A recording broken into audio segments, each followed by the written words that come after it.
What's going on, everyone? Welcome to episode 112 of the Bros Talking Soccer podcast on YouTube. My name is Dave Kindle, here with my two brothers, Christian and Matt, to discuss stories from around the soccer world. We are also joined by Cole today. Cole, what's going on, man? Not much. Thank you for having me. Of course. Thank you for being here. Christian, hello. Yeah. All right. There's Christian. Matt, hello. Hi. I also come up when Christian talks. Yeah. So, who is who? Actually, at the end of the day, Christian's the one on the right side. Matthew is the one on the left side. Weird. Actually, fun fact, my friend's dad today was like, wow, Christian's beard looks really good on him. So, I mean, I'm feeling good about myself today. So, fact.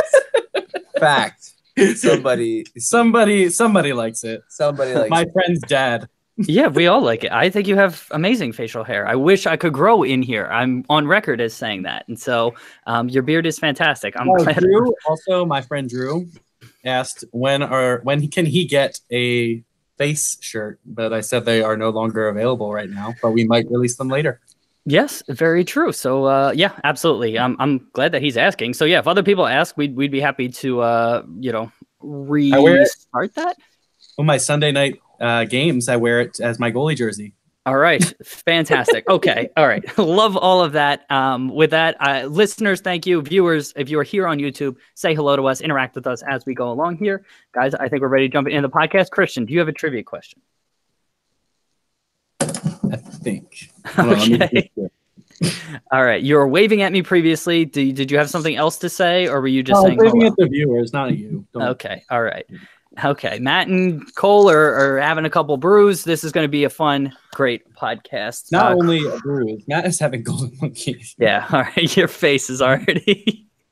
Oh my god! You're making faces over there. All right, this is going to be a good one. Christian, do you want me to wait, or are you ready to go? You want me to wait? Mm-hmm.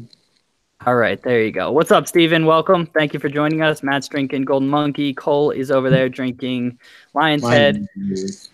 There you go. All right.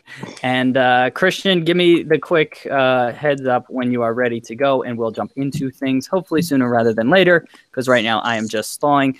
I'm rocking my old school Philadelphia Union away kit, the Shock Blue, in honor of Marco Fabian joining the Union, and pretty pumped about that. Christian, you ready? Hello. Hey. Okay. All right. I'm just going to fucking go at this point. Okay.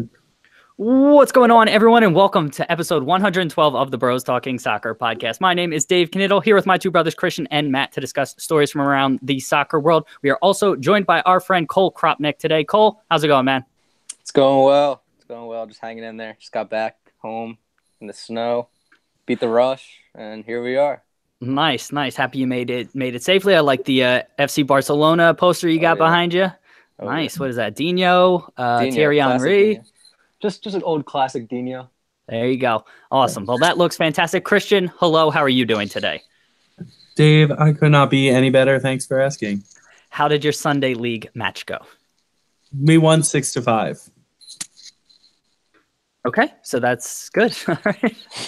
That's it. That's the only details. All right, 6-5. That's it. Matthew, hello. How are you doing? Doing great, Dave. Thanks for asking. Great day today. City with the 6-0 win, and then I got to go to the Sixers-Lakers game. Lots of sixes today, all around. Yeah, and we got to whoop LeBron's ass today, which was nice.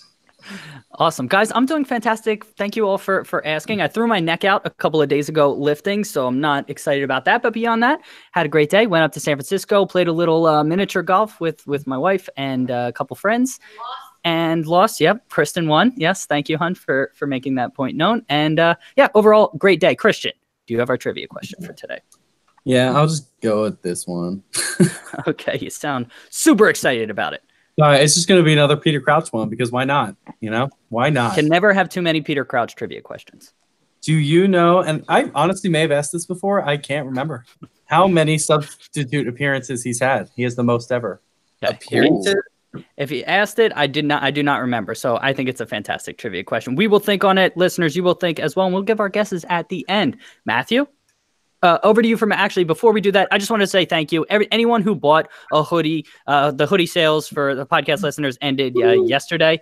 And anybody who happened to buy a hoodie, we really, really appreciate it. We thank you so much. So just wanted to say that. Matt, over to you for Matt's Megs. All right. Thanks, Dave, for that little intro. Welcome, everyone, to Matt's Megs. We're going to get this started, which I alluded to earlier, with Manchester City versus Chelsea Football Club match this morning. It ended at 6-0 to Manchester City at the Etihad. A lot of things went wrong with this game. It ended with, obviously, Sarri kind of storming off the pitch and into the tunnel without shaking Pep's hand. And for whatever reason, that's made out to be an enormous deal in the media.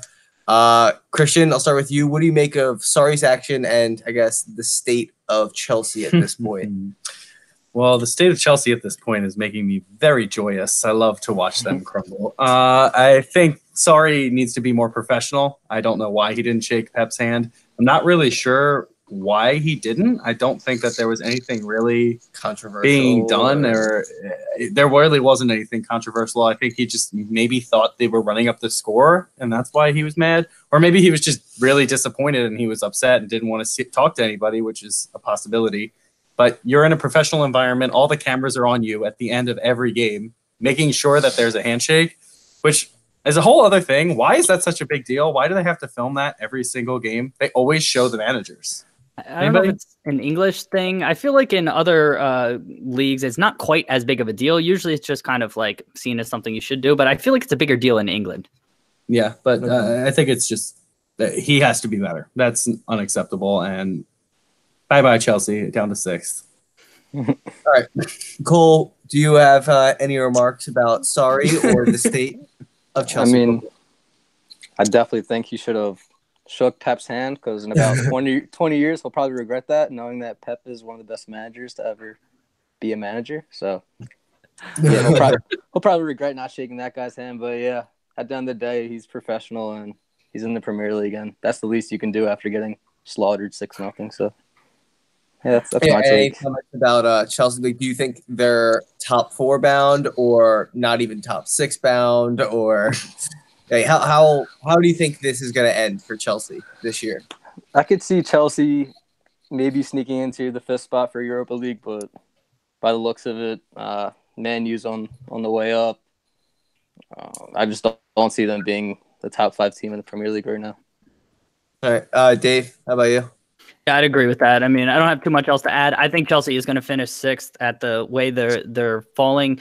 I feel like things unravel at clubs in England a lot, but I feel like Chelsea, it's just like so much quicker and just like bigger. Sometimes when things go wrong, it just seems to go wrong like quickly and catastrophically. And I feel like that's happening. I think they've built up a big enough lead that they're not going to fall below 6th. But right now, the way the other clubs are playing, I mean, I have them to finish 6th. Yeah, and I think we talked about this last week, but they started this season with I think they were like one of like the 5 teams that went like the longest unbeaten or something like that. Yep.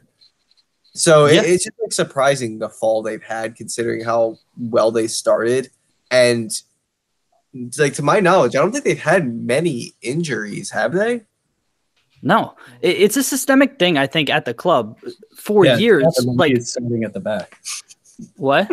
It's David Luiz starting at the back. Yeah, well, that's a whole other issue. But I mean, we've seen it with Jose Mourinho. We've seen it with Antonio Conte. It's happening with Sarri. Like the players there, for some reason, seem to switch off more than at other clubs. And so I don't know if it's a recruitment strategy for both the players and or the managers, but something needs to be put in place to get like more harmony there because it just seems to be not great. Okay. Yeah, I think I agree with that. Last thing I want to bring up about this is the other side, Manchester City. So their last month and a half has kind of gone as good as possible. Where do you see them kind of going from here? Like, I mean, you guys still Liverpool fans. Do you still think Liverpool are going to hold them off? And what trophies do you think each team is going to compete for? I'll start with Christian. I think it's going to go down to the wire here. I'm very fearful of City. They're ridiculously good. But Liverpool technically have the advantage right now. They have a game in hand, and that's why they have an advantage. They just need to draw that game. And I think that it's going to be really entertaining. Both teams are really, really fun to watch. Liverpool seemed to get their act together a little bit more, specifically defensively in the last game. And it's just it's going to be fun. I don't know what's going to happen. I think City probably will win it, but I don't want to see that. So do you think Liverpool has a shot? Champions League, you think it's going to I think they absolutely League do. or nothing? I think the Liverpool are more built to win the Champions League. I think that they're really good at certain times in certain games and can really trouble anybody. And I think City are more like a machine that is built to win leagues. I think Liverpool are more unpredictable and are tougher to play against in a one-off situation. Interesting. Cole, are you a Liverpool fan too? Yeah, I mean, Liverpool, Barcelona, but kind of just. I know that game.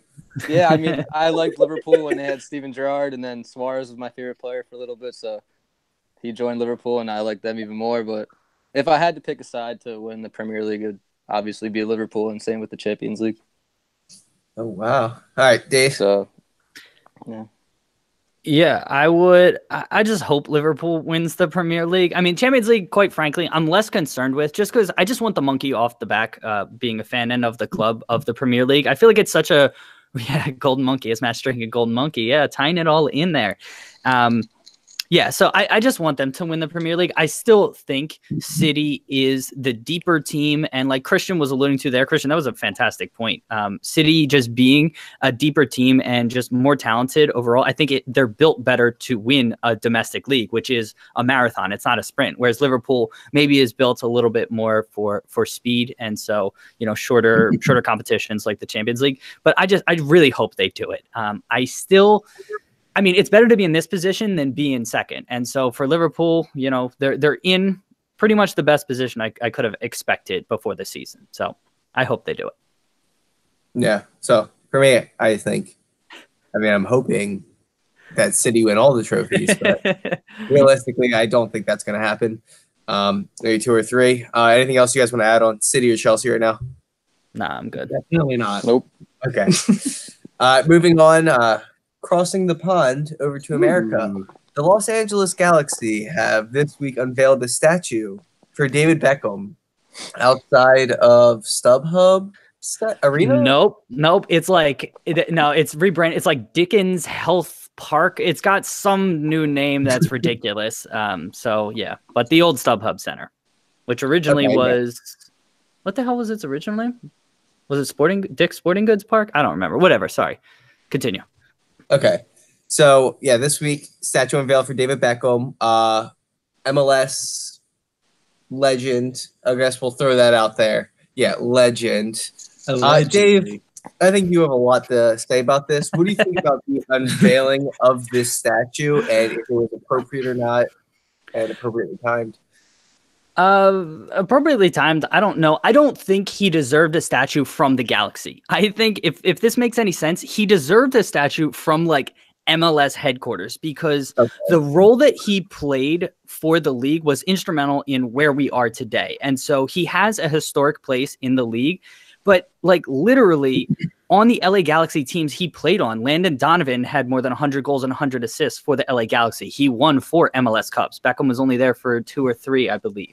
Robbie Keane played on that same team, and arguably he was more of a legend for the club just based on their on-field exploits. And so for a club to unveil a statue, I just feel like the playing aspect of their performance should have been valued more.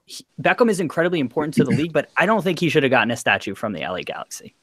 No, Christian?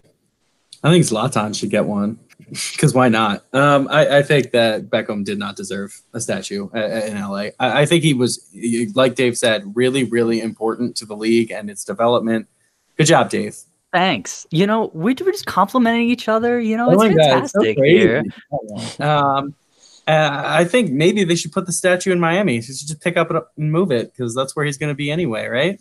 I think he was very average in the league. He was decent at times, but never really lit it up, was never really that important, was never the best player on his team, in my opinion, while he was here.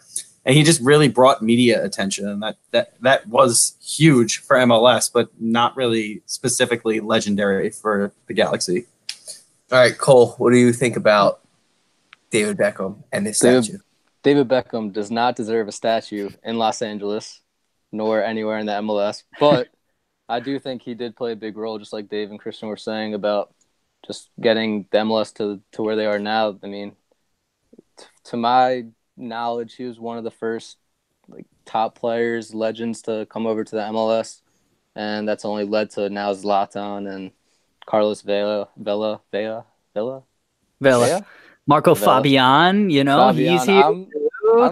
I don't know what to think about Fabian yet, but yeah, we haven't seen him yet, so I don't think you need to think anything. I don't know. I feel he'll just be average like the rest of them. Did Dachau, did he depart from the Union? He did. Yeah, he's back in China. Okay, so definitely not too excited about that. But back to Beckham, I don't think he deserves a statue, but I do think he played a huge role in gaining much more popularity to the MLS and just having more players feel more comfortable to come over to the MLS and show what they have. So, yeah, I think I agree with Dave was saying how if he was to have a statue, it meant more sense to have it at MLS headquarters. It's not like he changed the club that is LA Galaxy or is somebody that is the person you look at for the actual diehard fans to look at David Beckham and think that's the guy that we should look forward to model our game around. Dave, what do you want to say? And just to be, I was being somewhat facetious. I don't think MLS headquarters should have a Beckham statue. Exactly. But he's in the Hall of Fame, I believe, in America. Or at least he was up for the ballot for the U.S. Soccer Hall of Fame, which I think he arguably has a place there, given what he's done for the league. I do not think he should have a statue. Exactly. In LA. So I think we all agree with that. And for me, it just seems like such an LA thing to give David Beckham a statue. It's just such a star thing, and the media try to grab, and it just makes perfect sense for that area, but it doesn't make sense from a soccer perspective. I have something fun I would like to do in this section as well. Who do you think does deserve a statue at their MLS clubs? So I have some. Cole, who do you think? The legend, Thierry Henry. I think he's changed Red Bulls, even though they didn't win an MLS Cup, but it just seemed ever. It just seemed like he changed the atmosphere at that club. Every game he was playing, it seems like he was scoring or assisting, and just by watching him play there, you could just tell that he was just so much better than every other player on the field at all times, and it was actually pretty sweet to watch. So interesting. Yeah. All right, that's interesting. I don't know if I would agree with he's statue worthy, but to each their own. I like it. Christian, do you have anyone in mind? Well, I could put one for Giovinco, but it would be the size of an action figure, so I don't know if that's really boom. Right? Nice. Shots fired. I think he probably does deserve one for what he did in Toronto. He was the league MVP. He won them their cup. He was a huge deal there. And I understand he's not American or Canadian, but Beckham wasn't either. So I don't know why you think he's not that good. He was. And I'm not saying he's not good. Do not clap your hands at me. I'm not saying he's not good. I just think you guys have pretty low standards for statue worthy. He was only there for 3 years. Yes, he did amazing things in 3 years. I mean, obviously you would say Donovan, I understand, but I didn't want to take that one. Okay. Yeah, I have a bunch of others that I was thinking. I guess, but he wasn't there that long, so I don't know. Can you really give him I would say that? Wondolowski in San Jose. I think he's done. Yeah, but you live there, so that's cheap. Totally. By the way, I put up anyone who's going to Avaya Stadium, look out for our stickers. They're all over the place. I put them all around the area, not in the stadium, but as you're walking to the stadium. I hope somebody comes to your door looking for you and asks what the hell you're doing. Yeah, absolutely. Matthew, anyone who deserves a stadium for you. Statue, not a stadium. Yeah. Not that you guys haven't named really that I can think of right now. Donovan for the Galaxy probably would have made more sense, or Dempsey in Seattle, someone I think probably coulda, shoulda, woulda got one. What do you think about Zusi? That's actually not a bad one. He's played, if he stays his whole career and, they win, I don't know. Yeah, that's actually not a bad one. I didn't have that one. I have a couple here. Like I have Beckerman with Real Salt Lake and Raimondo, two of them. Going back old school, Jaime Moreno. Like I felt like he played almost his whole career with DC United and was the former all-time leading goal scorer in MLS before Donovan broke it and which Wando's about to break it. Ozzy Alonso, I think, deserves it more in Seattle than Dempsey.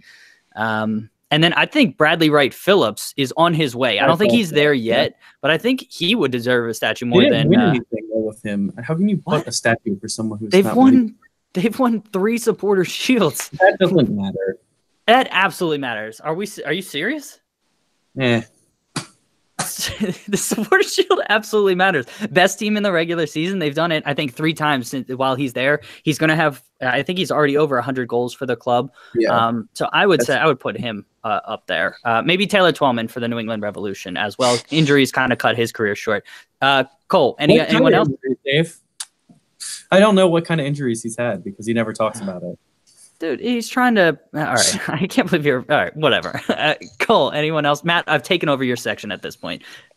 Matthew? Cole, you got anything? I had someone and I forget him, so off to you. Nobody that important, then. Yeah, I guess. Oh wait, no, I remember. Dwayne De Rosario. He was on Toronto. DC. No, he was Toronto. no. Yeah, he was DC Toronto. He was on San Jose, and then when they moved to Houston's because the whole move. So I feel like he's bounced around a little bit too much to be statue worthy. But he's a Canadian legend, MLS legend. Definitely, yeah. He was good when he was on DC, right? Like he was good pretty much wherever he went. Yeah. Okay. Yeah. All right, I just remember him from DC. All right. Anybody else? Got anybody before we wrap this Jim up? Curtin. Right? No. If Letou, I feel like Letou, if the Union would have, if the Union would have won a trophy, and or if he would have played maybe a couple more years, he would have gotten, maybe 75 and 75. I know he got 50 and 50 goals, 50 assists, but if he just would have, I just feel like he's on the cusp, but he's not quite there for the Union. He's our only Ring of Honor member. Yeah, and that feels right. Like Ring of Honor, I think is value. Like he deserves. It's just statue. Just I feel like there has to be such a high bar. Like you can't be just dishing out statues left and right. I think Steven Gerrard should get one in LA. Should get a statue everywhere. But they should put it in you get a statue. You get a statue.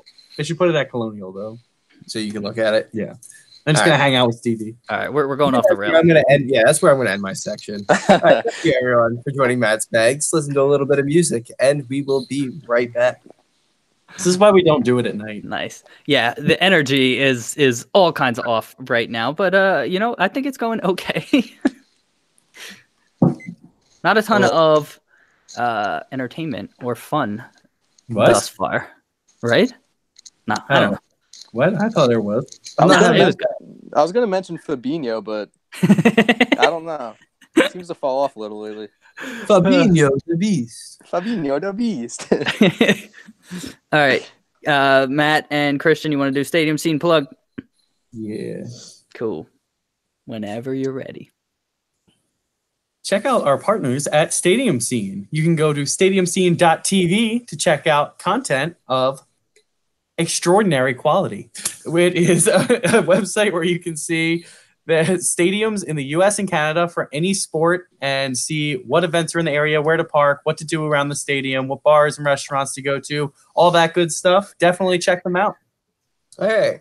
They also partner with content creators like ourselves to, offer that quality content that Christian was bringing up earlier.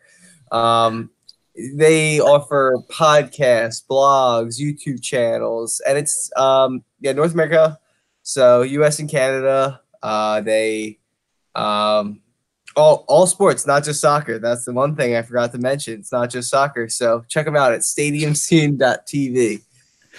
Okay, that was good. Well, that was the worst. No, that was fantastic. That was all over the place. Christian, you love saying check. Mm-hmm. Check them out. Check this out. Check it out. Yeah. All right. Christian, whenever you're ready, you want to welcome people back and jump into Christian's corner. Any questions? No? We good? People? I'm nervous. Do we have any YouTube questions? No YouTube questions. Steven, I think, said he was going to bed. So it's just us here, guys. All right, ready? Yeah, I'm ready. Okay. So, hi.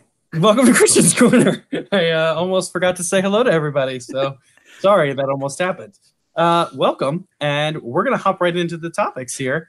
I'm going to start, and this is going to be a quick one. It's not really a topic. I just want to throw it out there and give my condolences for what happened in Brazil with Club Flamengo. I think that's how you pronounce it. And the fire that happened down there that took the lives of 10 people. Were they all players? Is that yeah, they're all youth players. Yeah, I think they were all between the ages of 14 and 16. That's what I saw. That's just awful. There were a couple other injuries. I'm glad it wasn't worse, but that's just a tragic story. And I know I hope everything's getting dealt with and going to be figured out down there because it's awful. Okay.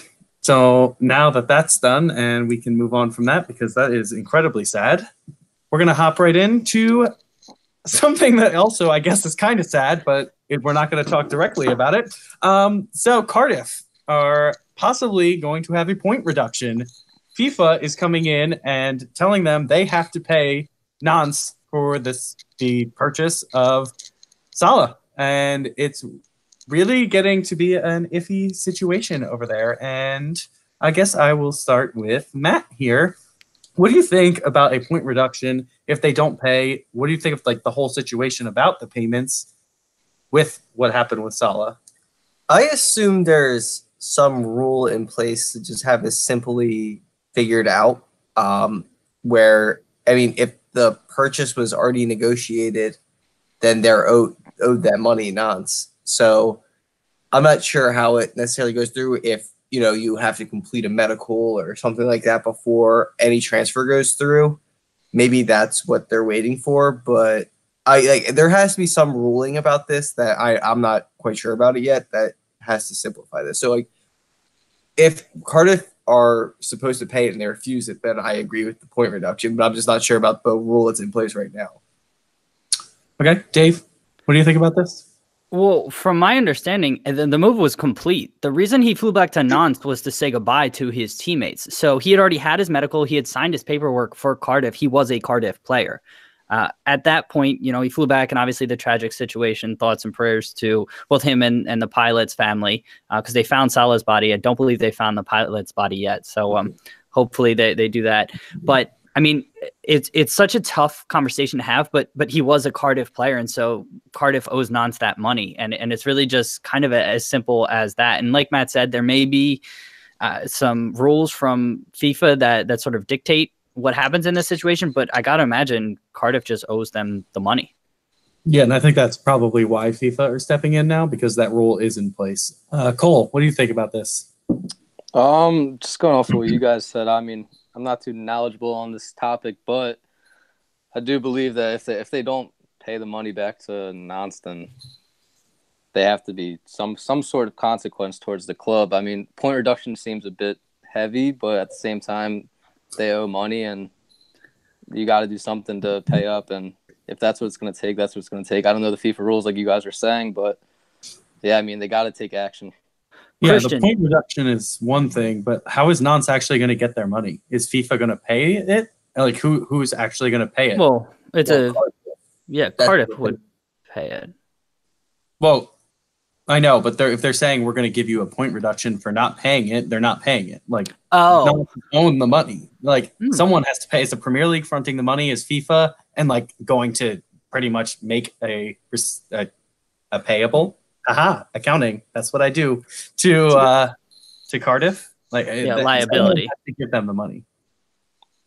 It's an interesting point there, Christian. I don't know So, what happens. yeah, I'm working this out in my head, and I was like, I don't No, My guess would be that UEFA has, I don't know if a slush fund is the right word, but a fund that they set aside for, dispute resolutions or something like that. That would be my guess. That's what a respectable kind of organization would have set up. FIFA has sort of proven they don't operate by the best governance strategies, so I don't know if that's the case. But my assumption would be they would then facilitate the payment and then, penalize Cardiff. Christian, I was going to ask you before, do you know the rules on like how many points they would be deducted and or any details? It's just said they were being investigated. And I wonder if there's like an escalation. Like if you owe like $2 million, is it like a million, like a point deduction? But if you owe like 100 million, like is it 5? I don't know. I'd be interested to know that. If any listeners know, let us know at BT Soccer Pod. Hit us up on Twitter. Oh wow, fancy. You have anything else? Has there ever been a point reduction in the Premier League? Yes, like there has to be. Portsmouth did. That was lower divisions, though. I want to say. I don't know if that was. Was it? Maybe. Yeah. I feel like there has to be. I know in Serie A there was. I can't remember what team it was. Juventus. Serie A is almost every year. Yeah, every year. This year. Yeah, a team this year had it. Okay. Well, yeah. Dude, we got to start following Italian soccer. I know. It's just absolute chaos there. Yeah. Shout out Soccer Noob who put on the Slack channel.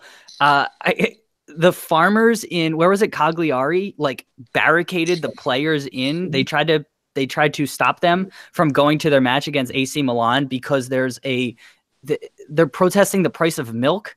And the players were allowed to leave after 2 players kicked over like cans of milk in show of support of the farmer. It's just like chaos. Yeah, we really do need to start following Serie A. Wow. That sounds very entertaining. Anyone else have anything to add on this topic before we move on? Yeah. Anything about milk? No? You love milk, Christian. I do. Christian used to drink milk growing up all the time. It was like every single meal. Disgusting amounts. Like instead of drinking water after exercise, I would drink milk. Like that's what happened. So welcome to my life. All right, so we're gonna move along here, and we're gonna go a little bit technical. Do something different we haven't done before, guys. Are you ready? You excited? So freaking ready. Oh my god, it's gonna be great. Dave, I'm gonna start with you. Okay? Yes. If you were a manager and had your ideal players in any system you could make, what formation do you think is the best to use? Ooh. I think a 4-3-3. So I really like the 4-3-3, and I'm trying to be specific. Weed out. Yeah. Okay. I'm getting there. I'm building up to it. I'm telling a story. I'm painting with the brush.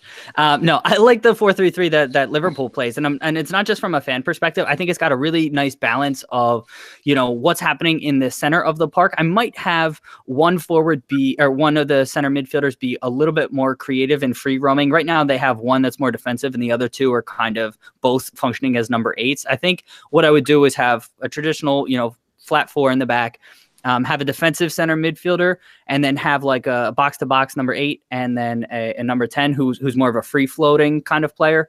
And then from a wings and center forward position, I love all the interchanges happening. Like I'm somebody who just loves players kind of floating in and out of position because it really just unbalances a defense and it makes players so tough to track. So I love the systems where player like a right wing can all of a sudden be on the left wing, and the players just naturally cover for each other and just movement all over the pitch. So that's what I would say. Good. All right. Cole, what do you think you would pick if you had the same opportunity?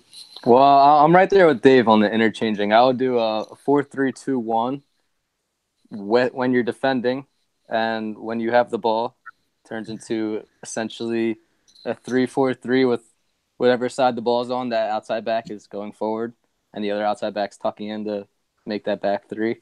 I like it. Nuanced. Oh, yeah. Have the number 10 float around and the front 3 interchange and just kind of be creative and float around as much as they want. But, yeah, I do like the outside back, one of the outside backs getting up in the attack as always, and then the other one dropping back into the back 3, and then say the ball switches around, the other one drops back, and essentially it's always a back 3 with the ball, and then without the ball you tuck in with a 4-3-2-1, and yeah, that would be my preferred formation and tactics. Would your 3 midfielders be pack like more central, or what? Like how wide with a 3-2-1? Are you getting like Christmas tree formation? I'm picturing a Yes, Christmas yes, tree. exactly. Okay. All right. Exactly. Interesting. It's very central. It's Very central, and then whatever side the ball on that outside back has to do the duties of flying up and down the wing. Interesting. All right. Duties. Matt, same question. Do the duties. I think I have to go with the 3-5-2 if I have all my correct players. Ooh. Yeah, I love the 3 in the back systems. I mean, when people see the 3, they probably think like defensively it's not, you're losing the defender. But a lot of times when you have 3 in the back, those wings or at least 1 or 2 of the center defensive mids, so that I have 2 center defensive mids, they're essentially playing as more center backs, or not center backs, just more defenders. So I think, having those defensive mids in front of the backs is more just assurance to, it's harder to cross, like advance the ball through lines. So that's why I like 2 defensive mids, and the outside mids are probably gonna have to do like a lot of work, tracking back to kind of be like those wing back type. If it was me, I'd probably have more natural wingers kind of on the outside, less defensive workhorses on the outside. But I think that would be the formation I'm going with. More of like a Mahrez type rather than a Milner outside mid. Because the defensive midfielders would act as cover? Yeah. Interesting. I could see that. Christian, what about you? Oh, thanks, Dave. I really appreciate that. That's just so nice of you to come into my section and take over as host again. Wow, your podcast is just crazy these days, Dave. So, I am going with the 4-3-3 formation that you were talking about a little bit earlier, but I am, and it's kind of similar to what you were saying, I'm going to reference the Barcelona team that dominated Europe for 5 years. The 4-3-3 with Busquets, Xavi, Iniesta as the midfield, that is literally ideal in any situation. I think Liverpool had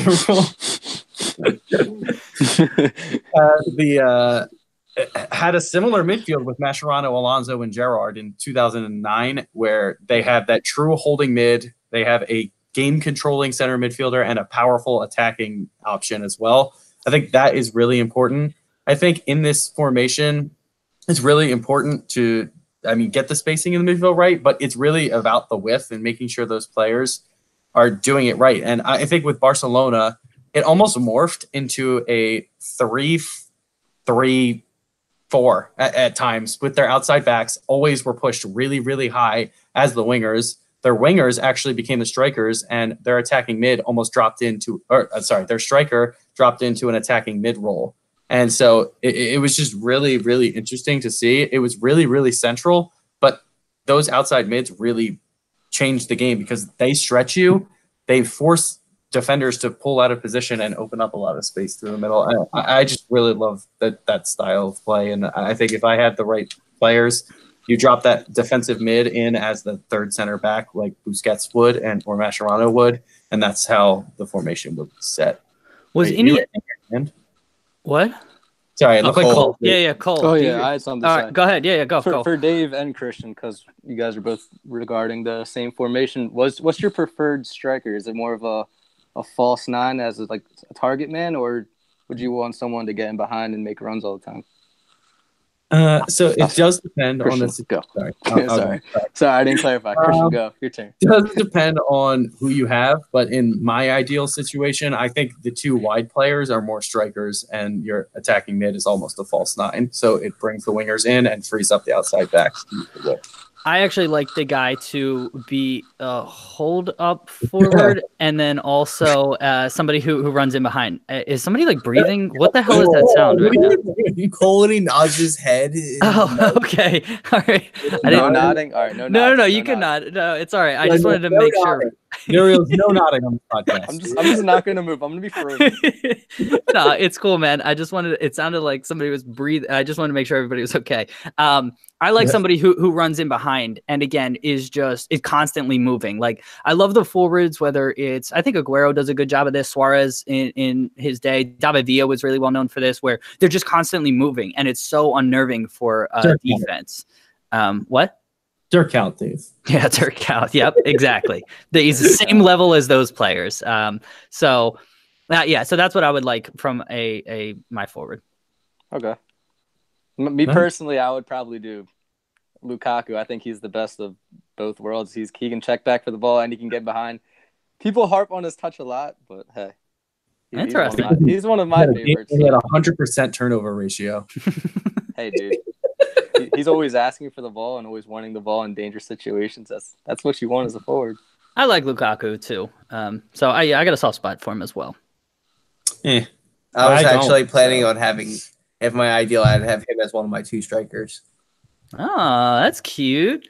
I definitely wouldn't, guys. I gotta be completely honest with you. I would probably have someone like Suarez and someone like Aubameyang if I had 2 striker set. Oh, yeah. Move That'd be along. dangerous. Wow.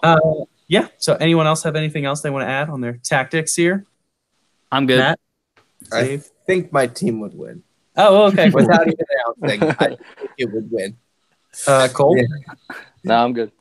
All right. So that'll wrap up Christian's Corner here. Thanks for stopping by. Hope you enjoyed the little tactical Wrinkle. analysis, I guess let's call it. And we're going to move on. Listen to some music, and we'll be back with Dave's Dives right after this. Good stuff. Sorry, Cole. I didn't mean to call you out. I just saw them 2 laughing, and like I didn't know what was happening with that sound. Oh, no, it's okay. I mean, better you let me know now so I don't keep doing it. It's all right. Could you guys hear it, or was it just me? Yeah. I was Okay. Christian was looking at me because I was like, "Is no one else gonna say anything?"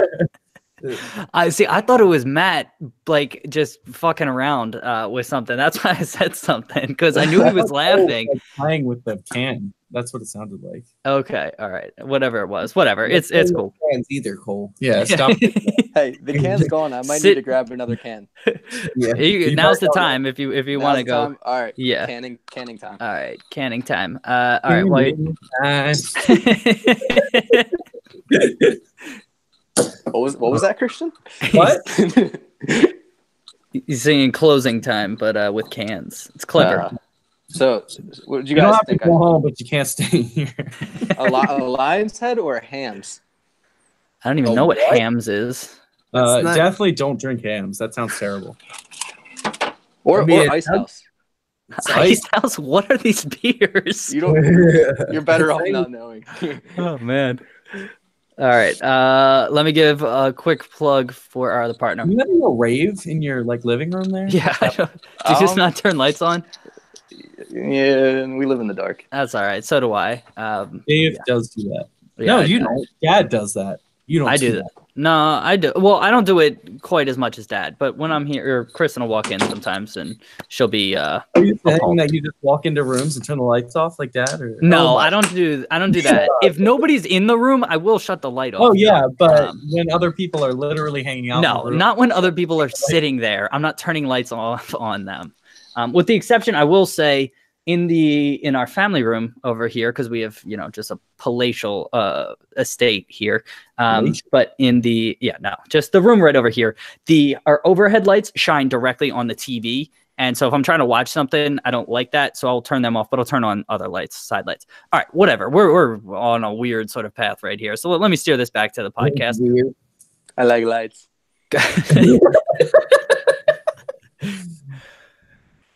Go check out our partner, FNX.network. FNX is a website that has all different kinds of content on their stories, podcasts, blog posts, you name it. They got it across a variety of topics, not just specific to sports. They have sports on there, but they also have entertainment, video games, lifestyle, tech, movies, and all other kinds of content. Check it all out, FNX.network. All right. I love Lamp. I love Lamp, yes. FNX.network just followed me on Instagram. Nice. I like turtles. I like girls. All right. Let's fucking steer this back on course. What's up, everybody? Welcome to Dave's Dive, closing out the podcast here. First thing I wanted to talk about, UEFA is considering removing the away goals tiebreaker. For those who don't know, UEFA decides their competitions, whether it's Champions League, Europa League, and others. They're starting another sort of league in the future for like a third tier, whatever. I don't want to talk about that. Yeah, Europa League 2, yeah, whatever the hell it is. But when the match is tied on aggregate, the first tiebreaker is away goals scored. people have felt, good or bad about it. I guess managers complained in September, and UEFA is listening. It hasn't officially been ruled out. But Cole, what do you think about it? Do you like the away goals tiebreaker rule, or do you not like it? I like it in the sense that obviously it's more difficult to get a result on the road, but at the same time, if they removed it, I feel like there will be a lot more games decided in penalty shootouts and that sort. And I hate to see a game end in a shootout because of Dude, we've lost so many PK shootouts in games we should have won in our lives. That's my point. That's my point. I hate to see a game end in a shootout. So I think keeping the away goal will neglect that, and we'll keep games more in the run of play. I don't know. I'm kind of in between on that. All right. So you don't have a strong suit. So I don't have a side in that. I think if they took away the away goals, that it would force more penalty shootouts, and in that case, I would not like it because I don't think games like the away goal. Yeah. So but at the same time, I don't know. I'm in between. Okay, you're in between, even though it sounds like it's ridiculous. The line, yeah. All right. Sounds like a plan. Matthew, what about you? Are you a fan of the away goals rule or not, and why? So I am a fan of away goals, considering it's the 2-game setup that soccer is kind of set up in. It's so different than every other sport that I'm used to, where it's either one game or a series of an odd number of games, and then winner takes the winner of the majority of games takes the series, and the home field actually matters in that instance. Yeah, exactly. So I think it makes sense for soccer because at the same time you can't play so many games against the same team like in a series, and single games the home team does have the advantage. So 2 games does make sense in soccer from that sense. So I think away goals is a pretty good tiebreaker to have. All right. I'll go to Christian first before I throw in an additional question. Christian, do you like the away goals rule? Do you think it should stay, or are you okay with it possibly being removed? Okay, so I'm going to say I do want it to stay, but if they got rid of it, I think it would add more goals, because the first leg, where a lot of teams pack it in and they're the underdog team, they pack it in and just try and get to a 0-0 draw or just as few goals given up. If it didn't matter how many goals you were giving up, it would force them to also attack and be like, okay, well, it doesn't actually matter. Giving up goals makes no difference other than what it usually would in any other game. I think it would encourage more attacking play, and it would change. I know a lot of the away teams are saying the opposite. Oh, no, we try and score more when we're away, but I don't think that's true. I think it's more defensive mindset, especially in those first legs. I think it's almost more defensive from the home team, right? Is that what you're saying? Where the home team doesn't want to concede. Yeah. The home team doesn't want to concede. So all right. They're usually the underdog the first leg. So then, all right, I want to circle back. I think I'm okay with the away goals rule, just remaining as well. But MLS in its early days experimented with a number of different things, one of which was a 3-game series. And they experimented with no aggregate score. So it was just the result, in each game, basically would decide on the series. And so if you won 5-0, hockey penalty shootouts. Yeah. Well, whatever. Yeah, they experimented with a lot of different things. But so say they did away with the away goals rule. Do you think a 3-game series, if they figured out a way to work it into the schedule, and so if you win your 2 games, then you don't have an additional game on your schedule, and again, home field advantage is really built in then, because you would then have the higher seed would have 2 home games, and then the away side would only have 1 home game. That's how that works. Cole, what do you think about that, or do you think that would not work?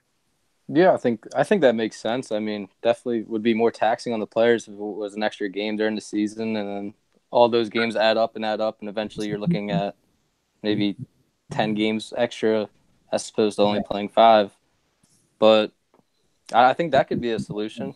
I mean, I don't see a problem with that. What do you like better? That or the away goals rule. So we're gonna make you make some sort of decision here. Sorry guys, I'm nervous, man. No, you're doing well. I'd say I go with the away goals just because it can be more taxing on the players. It's a long season they play yearly, and it could add up to a bunch of more games as opposed to the away goals. It's two games and you get what you get, however you perform. I think I would agree with that as well, but just wanted to throw this wrinkle in. Matthew, what about you? What do you think? Aggregate, or not aggregate, 3-game series. Do you think it could work in any way? Are you a fan? So I don't think it'll work that well because especially in England and countries where they have 2 domestic cups, they already are playing so many games, and especially the top end teams that are, going in the Champions League, competing for the league, and then they have 2 domestic cups. It's a lot of games, and especially as you're going into those, like further into those cups, and I guess it's just the cup domestically, and continental cups. It's an extra game each round. Yeah, that you would be playing. So I think that is going to add up a lot, and people are already complaining about already playing too many games in those countries. Fair enough, Christian. Only an additional game if you don't win both games. Exactly. So there's that. No, absolutely not. I think it's ridiculous. And Wait, so I appreciate you coming up with this idea, but no, Dave, no. All right, I did not come up with the idea. Thank you, but yeah, thank you for flattering me, Matthew. Yeah, so there would be extra time and penalties in each of the 3 legs then, Yeah, right? because you have to have a winner. Because there has to be a winner. No, because if you draw one game and then then there's going to be a tiebreaker. There has to be a winner in every game. There has to be a winner in every game. Yeah. So won't do extra time. That's even extra minutes immediately to penalties. Yeah, but then exactly. You could get around that by saying immediately go to penalties. MLS also experimented with a first to 5 points system, where if each match ended in a draw, and then each team won one, they each have 4 points, then it would go to extra time. So I think that one might be the most interesting one, but I agree. I think just with fixture congestion, it would, it just wouldn't work. But I still think a home field advantage in soccer is just kind of undervalued because it's 2 legs and aggregate. And so, I think a 3-game series, if they could find a way to make it work. Possibly do that. Yeah, well, there's no ranking. In Champions League. Yeah, I guess you're right. I guess in Champions League, coefficient score mean a lot more for whatever league you're in. I think that's unfair.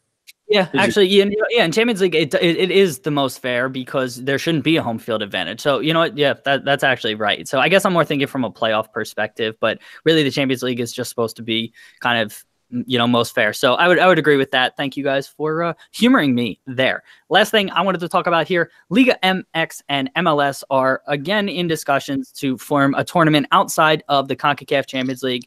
Tearing my hair out because for whatever, just devote resources to the CONCACAF Champions League, but whatever, that's to the side. They're talking about starting a tournament, I believe, as early as this summer. If not this summer, maybe next summer. Each league would send 4 teams to this tournament. There would be they would play matches against each other and ultimately end up with a champion. Christian, what do you think about Liga MX and MLS starting this tournament? Do you think it could be good for each of the leagues? What do you think? No, I think it's really dumb. I don't think it's just additional games that are really meaningless, and it's going to be creating a tournament that has no history. And every tournament started with no history, but this is ridiculous. They already have a competition where they play each other all the time, and it gets no notoriety. I think this would be the same way. No one would really care. And how are they going to determine what the teams are? Is it going to be a random draw? Is it going to be the winners of each of the competitions? How are they doing I assume, I don't know if they have all the details figured out, but I assume it would be the best teams in some way. So I don't know if it's the top 4 that don't get West, Shield, and would it be the top of the East, top of the West?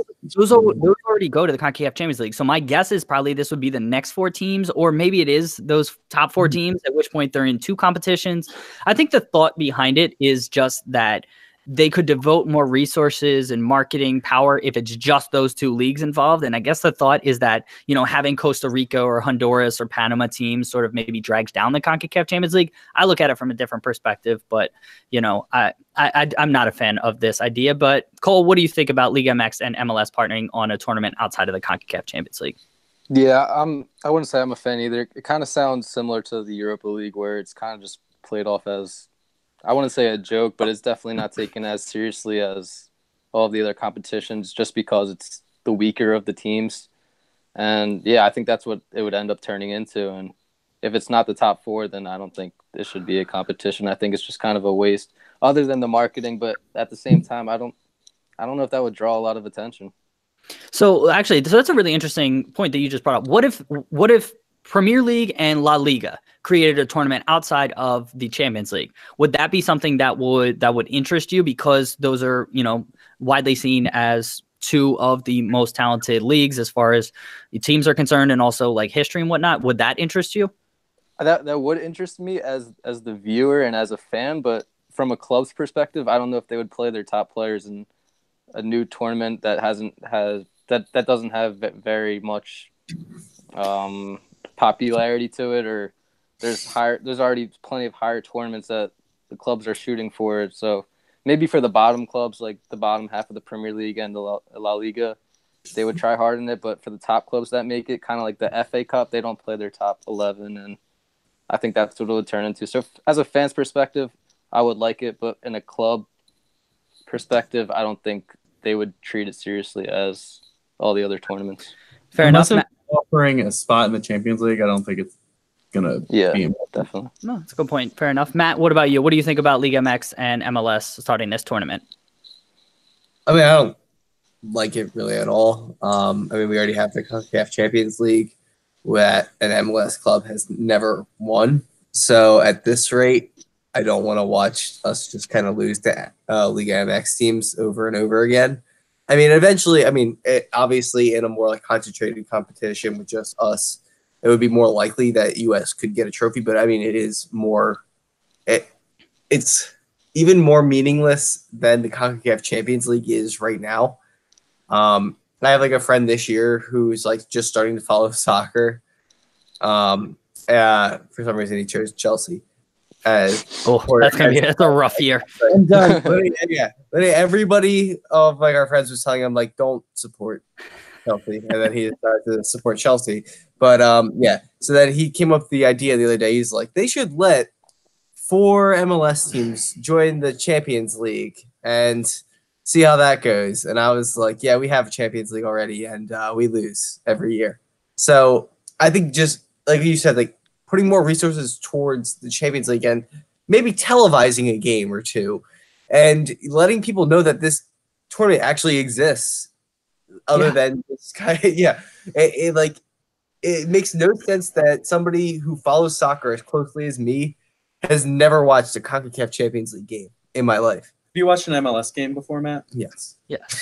No, but it's ridiculous. That's a really good point. I think at the end of the day, this is all about money, right? And if Liga MX, like CONCACAF Champions League, is controlled by CONCACAF, right?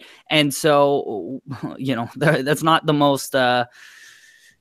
It's not the greatest organization either. It had a ton of issues, with the arrests and the bribery and all of that. And so it's not run well. And so I think what Liga MX and MLS are saying is that we can create this tournament outside of CONCACAF. We can market it better. We can do all of these things and generate more money from this one-off tournament.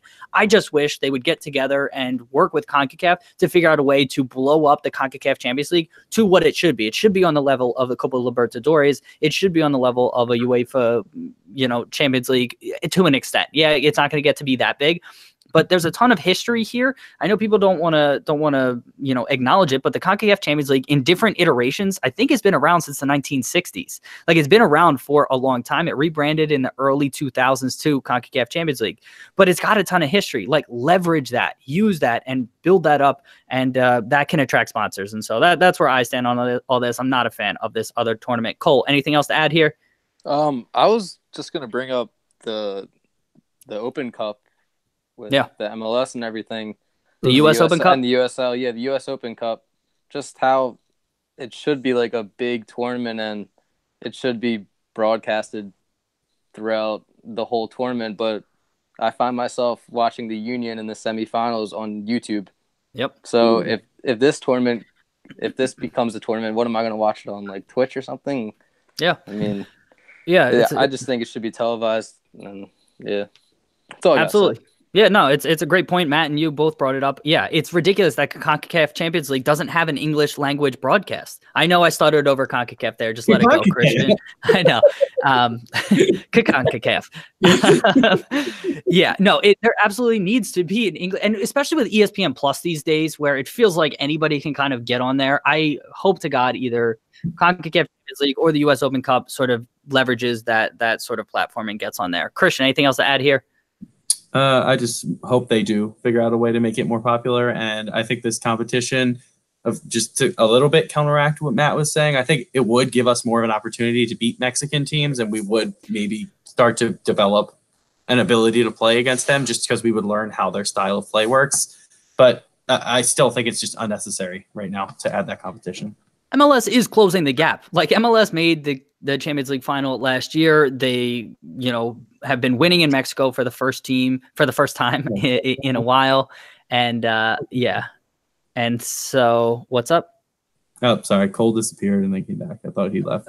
Okay. All right. Sorry. So yeah, no worries. So I mean, MLS is closing the gap, and I think it's only a matter of time before they win the CONCACAF Champions League. I'm really interested to see how Atlanta United does this year. I think they have a really good shot to win. Matthew, anything else to add here? No, but to your last, well, not to anything we talked about, but other than your last point. So how much of that money does Atlanta get to keep from the Almiron sale? Like how much is allocated to them?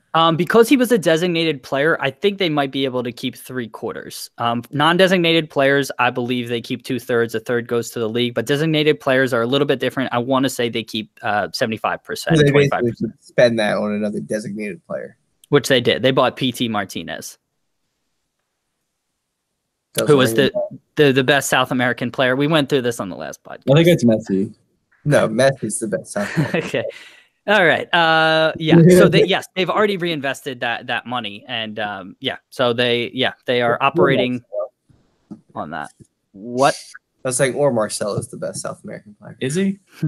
Okay. All right. Before we get to our listener questions, real quick plug, check out the Soccer Tavern YouTube channel. It has videos about the history, culture, and philosophy of the beautiful game. I have started researching again. Videos are coming. I also have two people helping me out. Shout out Soccer Noob and Sean. They're helping me research. And so I really hope to start churning out more and more videos in the coming months. Bundesliga, we're going to do some videos for the Women's World Cup, Serie A, and hopefully MLS after that and more. So look for those videos. We have already 65 to 70 videos on the channel, but we're going to have a lot more coming up. So I'm really excited about that. Listener questions. First off, shout out to Lads. Forgot to shout you out earlier in Matt's Megs, but they asked about Beckham getting a statue before Landon Donovan. So we already touched on that, but thanks guys for reaching out. Christian, did you ever text them back about meeting up to watch the match? I guess he forgot. Did they text? No. Okay. All right. Lads, sorry about that. Maybe the next time, Christian will Nobody text me. Nobody watch text you. I don't know. I see the message on Twitter. I don't know. Whatever. We'll take this offline, lads. Sorry about that. But yeah, I'm sure he'll watch a match with you in the future. First question at It's a Deal. Oh, wait. Sorry. What's up? Just before you move on, I think I'm going to Fido for the Manchester United-Liverpool game in 2 weeks. Awesome. So please take some some Bros Talking Soccer stickers, put them on some light posts just in and around there, and promote the show. And in the restaurant? No, not in the restaurant. On some light posts outside. Like on the menu? Yep, put them on the menu. Yes, that's a fantastic idea. Okay, yeah. All right. First question, not even a real question, but it's a deal. Can Aston Villa get a shout out for the comeback down 3? They scored 3 goals in the final 10 minutes in their championship match. Christian, any comments, concerns, thoughts on that? Do you want to give? Stupid. All right, Matthew. It's actually like a really impressive thing. You don't really see that too often, coming back from 3 goals down, except if you're a Liverpool fan or whatever. But it's really an impressive feat, and congrats to them. Cole, any thoughts? Yeah, congrats to them. I think that's the first time I've heard of Aston Villa since Lahore. So yeah. Good job, Aston I Villa. like it. Oh, I love the little dig there. Matthew, anything else? No, I have nothing else. All right. Yeah. Next question from It's a Todd Life. Will Fabian have a bigger season than Dojkal did last season with the Union? So for those who don't know, Borek Dojkal was the attacking center midfielder for the Philadelphia Union last year. He had 5 goals, 18 assists. 18 assists led MLS. So will Fabian be a better player? Cole, what do you think? No. All right. Why not? Why do you think that? Well, I was kind of low on Dojkal in the beginning of the season. I didn't like how he played. I thought he was kind of lazy, but as the season went on, he proved me wrong, obviously. And I don't know. I don't know much of Fabian, to be honest, but Dojkal seemed like he was always putting himself in the right position, and it seemed like he was always like a step ahead of all the other players in the MLS. Not all, but you know what I'm saying. He was always a step ahead, and it seemed like he was always finding that right pass to split the center backs or whatever he was doing. So all right. I do not think he will lead up to be as good as Dojkal, but who knows? All right, Matthew, what about you? What do you think? I think he will be, because I didn't know who Dojkal was until he was on the Union. And I know who Marco Fabian is. So that is what I'm basing this off of. So yes, he is much better. Sound logic. You can't argue that. Christian, what about you? Do you think Fabian's going to be better than Dojkal? I hope so, but I can't see it happening. I think it's hard to compare them because they're not similar players in any way. I think Dojkal is more of a real creative number 10, and Fabian's going to be more of a true 8, which is the same position as Bedoya. So hopefully they're going to be playing more of a 4-3-3 formation. I don't think that we're going to see that. I think we still have Bedoya. Yep. I think he is a little bit more attacking than Bedoya. He's a little more attacking, but he is still a true center mid, in my opinion. I think he plays both ways more than Borek did. So I think it's going to be very different formation, and it's going to be hard to compare the two of them. Fair enough. I think he gets more goals, but has less assists. And overall, I think the Union do better than last year. So I will say he will be a better signing just from that perspective. Matthew, you look like you had something else you wanted to say. No? Okay, Dave. So how do you view Bedoya? Like, do you see him as an attacking player, defensive player, or like a bench player, or like a bench player, a waste of? He's a role player. He's not somebody who's going to dominate the game with possession or with hitting a ridiculous pass. Although he did have 1 or 2 of those last year that were very good. I mean, he's somebody who works hard defensively. He's very organized. He's a good leader out there, and he sets a good example for other players. But he's a hardworking role player, like kind of in the way, like Milner sort of is. I'm not saying he's that player, but he's just someone who's going to go out there, sort of grind and grit. And he's not going to be the guy who scores 10 goals and gets you 12 assists or something like that. And a lot of times, the designated players have that in MLS. That's what people are expecting. I think he suffers from, unfair expectations. So I like him for the Union in a role. I said I don't think he could play left back, and Matt goes, I don't think he can play center mid. So you guys aren't fans? I think he's very average, but he's good enough for our midfield right now. Since the first time I saw him play with the United States men's national team, I have thought, wow, I can do everything that guy has done today. Every game I've seen him play. He's the most non-positive player. He's just like, all right, let me pass to the closest, Jordan Henderson, most simple option I can go. Oh my God. I completely disagree. I think you're really underselling like the value that he brings. So I mean, you're entitled to your opinion, but I disagree wholeheartedly. Okay. I was just bringing that up. Cole, how do you view it? Yeah, Cole. What about you? Bedoya? Yeah. Yeah. I mean, I don't know. I have to disagree. I think he's a very smart player. I don't see it with the national team. I don't see him perform well with the national team, but with the Union, I think he's a different player, and I think he's much smarter than a lot of the players on the field. And just from the assists he's had this past year, he has a chance to shoot a goal, but instead he'll lay it across the box and he's I'm forgetting the name, Corey Burke. I don't know. I think he should definitely start in our midfield.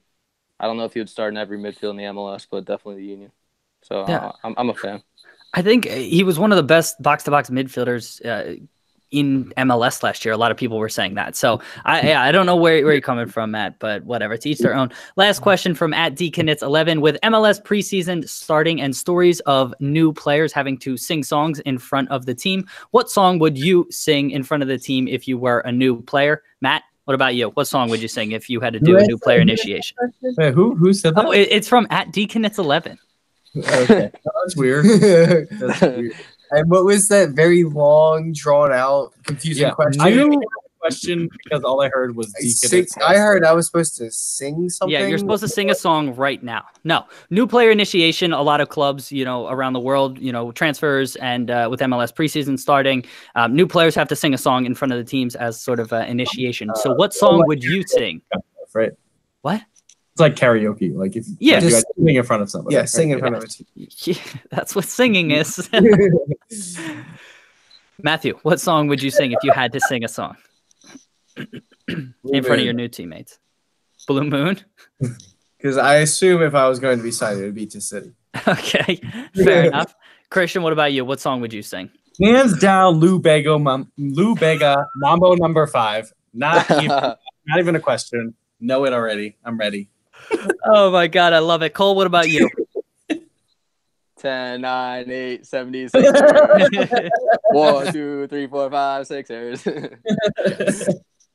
Great. All right. Sixers theme song. There we go.